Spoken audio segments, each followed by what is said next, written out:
I still remember the first time I realized something was wrong. And I don't mean bad weather wrong or construction inconvenience wrong. I mean that slow creeping feeling that something has been decided somewhere without you, and you're only now being allowed to see the consequences of it. My name is Caleb Morgan, and I've lived just outside Redford Valley for most of my adult life, on a stretch of land my father used to call low but honest, 7 acres sitting just downhill from what used to be empty fields before the Cedar Ridge commercial development went in. When they first announced it, nobody thought much of it. Just another mixed-use project, retail, offices, a few restaurants, the usual promise of growth. And I wasn't against it, not at first anyway, because I've seen enough small towns fade to know that sometimes development is the only thing keeping them from disappearing completely. But I also know something else. Land doesn't forget what you do to it, even if paperwork says otherwise. The first heavy rain after construction started, I didn't think much of it. I stood in my kitchen listening to it hit the roof like I always do, kind of half awake, half listening the way you do when rain is just background noise in your life. But the next morning, I stepped outside and noticed something off near the lower fence line. Water where there shouldn't have been water, just a thin spread at first, nothing dramatic, but enough to make me slow down and look twice. I told myself it was runoff from the road, maybe a clogged ditch upstream. Something simple, something temporary, the kind of thing you fix with a shovel in an afternoon. Then it happened again. The second storm was heavier, and I remember standing out there in boots that kept sinking a little deeper than they should have, watching water move across my field in a way that didn't feel random. It felt directed, like it had a path it was following that didn't include any hesitation. I still didn't want to believe it meant anything. You don't want to believe your land is being changed without anyone telling you, because once you accept that, everything else becomes harder to explain away. By the third rain, I stopped making excuses. I was standing at the fence line watching what looked less like runoff and more like a steady engineered sheet of water coming down from above. Not chaotic, not scattered, just consistent, like someone had drawn a line and said this is where it goes now. That was the moment I started walking uphill. I didn't have a plan, just curiosity turning into something heavier, something closer to concern. And the higher I went, the more obvious it became that this wasn't natural behavior. Cedar Ridge wasn't just shedding water, it was collecting it and pushing it outward, and every slope, every channel, every newly cut drainage edge was pointing in one direction, down toward my land. I remember standing near one of their fresh concrete channels, still pale and new, with metal grates set perfectly into place, and feeling something in me shift from confusion to a very quiet kind of anger. Not explosive, just steady, because I could see it clearly now. This wasn't an accident, it was a design choice. The next morning I drove over to the site office, still telling myself there had to be an explanation I hadn't heard yet, something technical, something I just didn't understand. The property manager, a man named Douglas Henley, didn't seem surprised to see me, which should have been my first warning. I explained what was happening, the flooding, the erosion, the way my lower field was starting to behave like a basin I never agreed to own. And he listened in that polite way people do when they've already decided your problem is not their problem. When I finished, he leaned back and said, almost casually, "That's just gravity doing what gravity does. Water always finds its lowest point." I asked him who approved directing all of it off their site and onto private land, and he gave a small shrug like the question itself was inconvenient. "It's within drainage allowance," he said. "We meet code. Water doesn't recognize property lines." I remember nodding slowly because I didn't trust myself to respond immediately, not because I agreed, but because I was trying to understand how someone could say something like that and sound completely comfortable. That night, I pulled every document I had on the property, old surveys, county filings, anything I could find, and I stayed up late going through them at my kitchen table while rain started again outside like it was on cue. That's when I found the original drainage plan for Cedar Ridge, the one submitted for approval, and right there on the drawings were retention ponds, clearly marked, designed to collect and slow-release stormwater like every standard development is supposed to have. But when I compared it to what I was seeing in reality, those ponds were gone. Not relocated, not modified, just absent, replaced with a network of graded surfaces and channels that all quietly pointed outward. It didn't feel like discovering fraud in a dramatic way. It felt like realizing someone had removed a safety system and hoped nobody would notice until it was too late. And that was the moment I understood this wasn't going to stay a simple land issue. This was going to become something else entirely.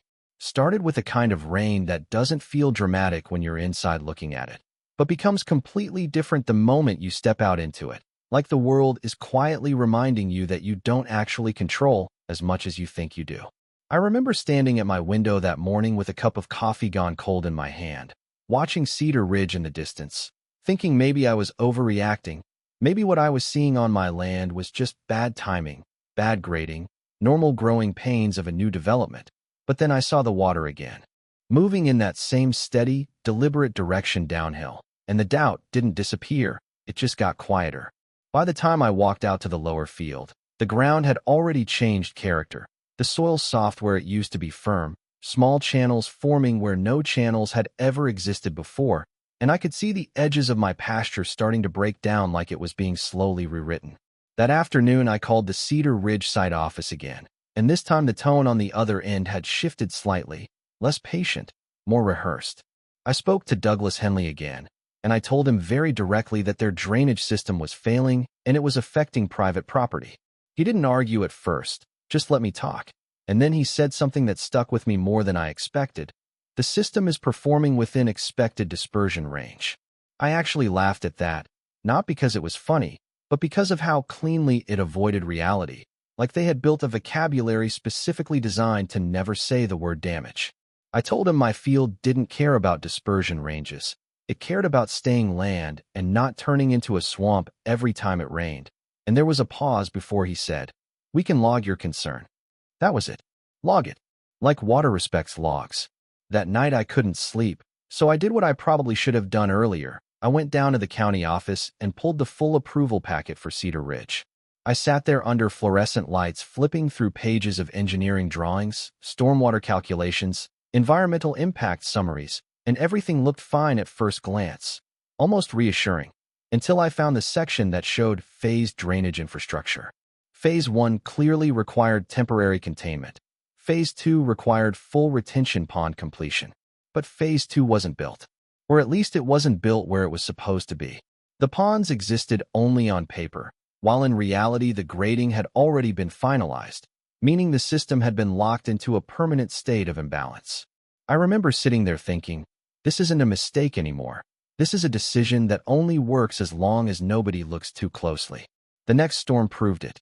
It came in harder, faster, and by the time I got out to my property, the water wasn't just creeping anymore. It was moving with confidence, like it knew exactly where it was allowed to go.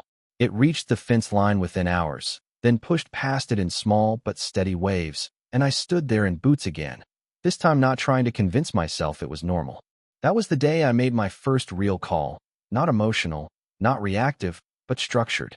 I contacted a civil engineer I knew from a fencing project years back, someone who understood grading and runoff in a way most people don't think about until it fails. Then I called a contractor who owed me a favor, and finally I reached out to the county environmental compliance office. I didn't accuse anyone of anything, I just described what I was seeing. By the end of that week, I had something I didn't have before, confirmation that Cedar Ridge was not operating within its approved stormwater management plan. But what I also learned was something more frustrating. Enforcement doesn't move at the speed of weather. The system can acknowledge a problem long after the damage has already happened. And that gap, that delay between recognition and action, is where everything actually lives. That's when I made the decision that changed everything. If the system was going to keep sending water downhill without managing it properly, then I would have to manage what arrived at my boundary. So I built it. A retention basin, right along the edge of my property. Not a wall, not a barrier in the emotional sense people imagine, but a functional engineered solution, legal, documented, permitted as agricultural water management. I remember the contractor looking at me a little strangely, like I was being too precise about something most people would just call a ditch, but I wasn't building emotion, I was building control. When it was finished, it didn't look impressive. Honestly, it looked a little ugly, like a scar in the land. But the first time it rained after that, I stood there and watched it do exactly what it was supposed to do. It caught the water, held it, slowed it down, and for a moment I actually thought maybe that was the end of it. Maybe I had contained the problem at the edge of my world. But then something unexpected happened. The basin didn't just hold water, it started changing the pressure of everything upstream.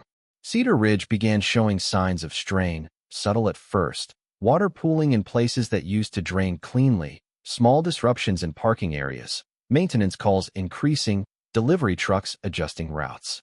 I didn't celebrate it, I just noticed it, because I understood something important in that moment. Systems don't isolate consequences, they distribute them.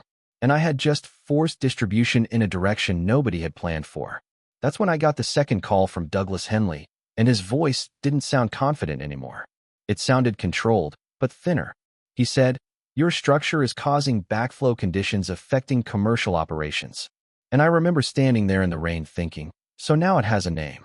I told him calmly that I wasn't causing anything. I was simply containing what was already coming off their property, and there was a long silence before he said, "We need to find a temporary solution." That word again, temporary. The same word people use when they don't want to admit permanence is already here. Started with a kind of quiet that never really means peace. More like everything is waiting to see what breaks first, the weather, the system, or the people trying to hold it together. I remember waking up that morning before sunrise, looking out over my land and seeing the low mist sitting over the basin like it was holding its own breath, and I had this strange feeling that whatever happened next was already decided somewhere upstream. I just hadn't seen the paperwork yet. Cedar Ridge had been unstable for days at that point, not in a dramatic collapse way, but in small, visible failures that add up faster than people expect, puddles forming where there shouldn't be any, parking areas starting to lose definition after every storm, maintenance crews showing up more often than customers. And what struck me most was that nobody there was surprised anymore. They were just adjusting, like adaptation had replaced planning. Around mid-morning, I got a call from Douglas Henley, and I could hear it immediately in his voice. Something had shifted from management to urgency. He didn't ask how I was or go through any formalities. He just said, "We're experiencing uncontrolled surface accumulation during rainfall events." And I almost smiled because that was the most expensive way I had ever heard someone say flooding. I told him that's what happens when retention infrastructure doesn't exist, and for once he didn't try to argue with the phrasing. There was just silence on the line, and then he said, "The county is on site." That changed the tone of everything instantly. By early afternoon, the county inspectors arrived at Cedar Ridge in full force, along with a civil engineer team, and I ended up meeting them near the lower edge of my property where the basin sits. They were moving with purpose, not confusion, and that's usually how you know a situation has passed the point of explanation and entered the phase of documentation. One of the inspectors, a woman with a field notebook already soaked from the rain, walked the slope line between my land and the development and kept repeating one question in different forms. "Where are the retention ponds shown in the approved plan?" Nobody answered her directly. That silence was the answer. A few minutes later, Martin Keller showed up again. This time there was no presentation, no careful language, no attempt to frame the situation as temporary or misunderstood. He just looked at the site, then at me, and said, "We need access to your property for emergency flow redistribution until we stabilize the system."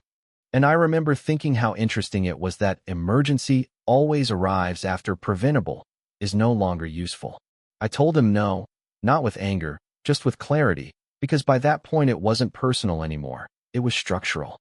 The engineer standing nearby actually stepped in slightly and said, "Without upstream retention, downstream mitigation is not sustainable," which was the closest thing I had heard to professional agreement since this started.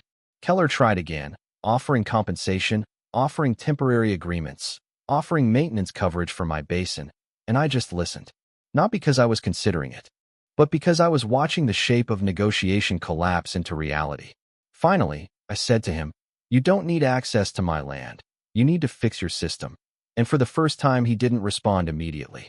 That pause told me everything. The storm that evening was the turning point. It wasn't the biggest storm of the season, but it was the one where everything visible started failing at once. Cedar Ridge's parking lot partially flooded, not catastrophically, but enough that traffic patterns broke down completely, stores adjusted hours, employees were redirected, and the public response started shifting from complaints to questions. People weren't just asking why it was happening, They were asking how it was even approved in the first place. That's when the county moved from inspection to enforcement.